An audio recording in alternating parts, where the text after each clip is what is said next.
Olá pessoal, aqui é o Lucas da EcoEng e nesse vídeo eu vou estar mostrando como você calcula a máxima potência que você pode instalar no teu cliente. Então fica ligado aí no vídeo que vai ser bem interessante.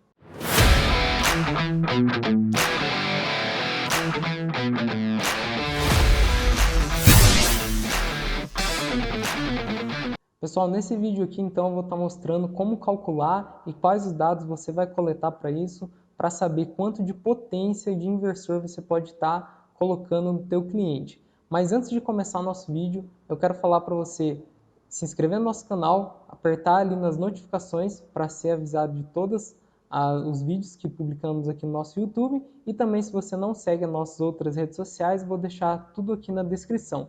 O nosso canal do Telegram, do Facebook e também do Instagram, beleza? Então vamos lá para o nosso vídeo.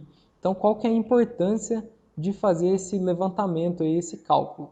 Então você precisa disso para descobrir qual tipo de ligação para o teu sistema, se ela é monofásico, bifásico ou trifásico. Isso vai fazer já toda a diferença no dimensionamento do teu sistema, porque se ela for uma monofásica, depende da tensão de atendimento dela, você não vai conseguir colocar alguns tipos de inversores. Então, por isso que é bem importante esse levantamento.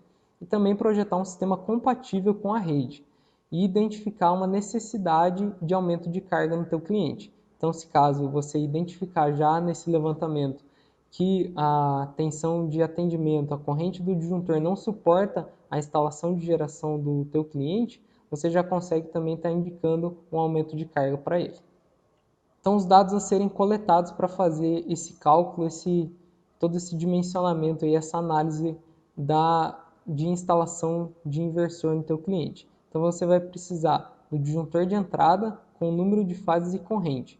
Então, é interessante você ir lá no disjuntor de entrada, no disjuntor do medidor da concessionária do teu cliente, tirar uma fotinha lá do disjuntor. Assim, você consegue ter os dados de corrente dele e também número de fases. E na conta de energia também é mostrado tensão e número de fases. Então você consegue estar também comparando com a conta de energia dele, se aquele disjuntor lá é o disjuntor que ele tem no local também. Para isso, também é interessante você estar ligando na concessionária para confirmar se realmente ele não trocou o disjuntor de entrada sem estar avisando para a concessionária, que ocorre muito situações como essa. Então você precisa da corrente do disjuntor, então você tem que ir no local ou ligar para a concessionária mesmo. E uma observação também aqui, que monofásico 127, então ele só vai conseguir se adaptar a microinversores. Então se você estiver fazendo um levantamento já em um cliente que ele tem um monofásico 127, então nesse local você vai estar conseguindo colocar somente microinversores. Inversores de string, no caso, ele vai precisar de no mínimo 220. Então, se você está em um local que a tensão contratada é 220 e ele é monofásico, aí você já pode ficar mais tranquilo também que você vai conseguir também colocar inversores de string. Um exemplo de conta de energia aqui, para você ver como vem anotado a tensão de atendimento aqui, né? Que no caso é 127.220, e também se ele é bifásico, monofásico ou trifásico. Nesse caso aqui ele é um trifásico, beleza? E as dicas importantes aí também é ligar sempre na concessionária para confirmar a corrente do disjuntor de entrada. Porque se caso o teu cliente tiver feito essa alteração de colocar um outro disjuntor diferente do que está registrado na rede da concessionária, ele vai reprovar no projeto ou na vistoria. Então é muito importante estar confirmando esses dados aí. Então a fórmula para o cálculo, você coletando todos esses dados, coletando corrente do disjuntor e também a tensão, você vai estar utilizando essa fórmula aqui. E essa fórmula aqui vai dar a potência que pode ser instalada, tá? A potência que você vai calcular para a demanda de consumo, essa potência é outra. Essa potência tem que estar abaixo do que essa potência que vamos calcular aqui. Então, para calcular essa potência aqui, você precisa primeiramente saber a tensão entre fases.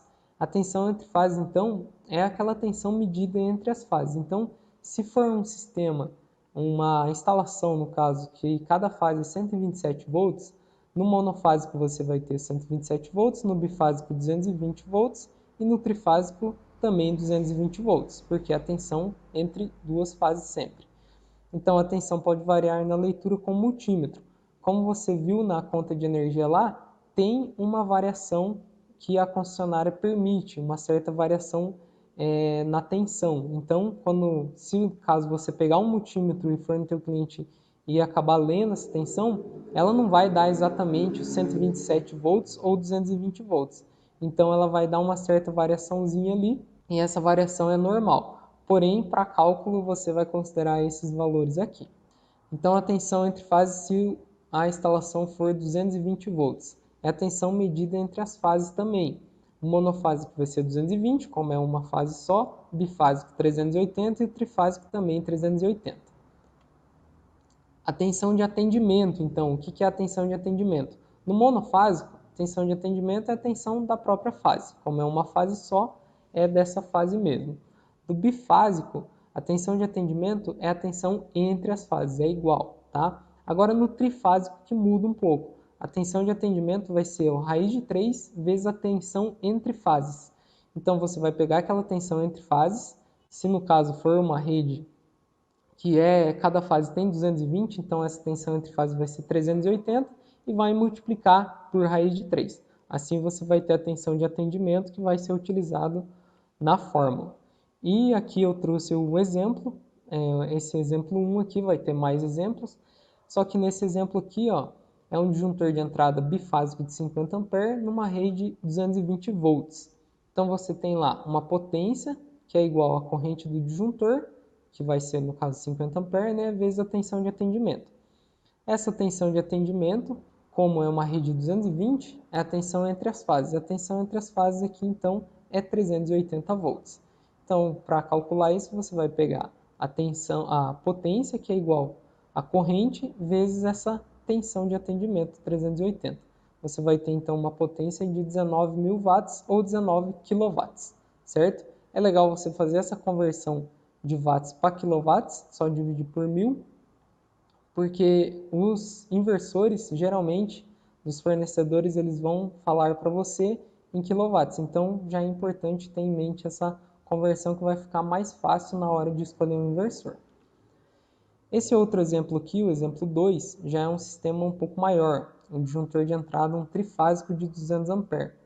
E na rede 127 volts, então já é uma rede diferenciada também. Então você vai ter a mesma fórmula, potência que é igual à corrente do disjuntor vezes a tensão de atendimento. A tensão de atendimento, então, é a raiz de 3 vezes o 220, certo? Então é sempre a raiz de 3, quando é trifásico, sempre vai usar a raiz de 3 vezes a tensão de atendimento. Tensão de atendimento, tensão entre fases ali, né? A tensão contratada, no caso. Então você vai multiplicar isso, você vai ver que dá um valor aí de 381, aproximadamente. Então, vezes o 200 A, vai dar então um valor de 76.200 watts, ou 76,2 kW.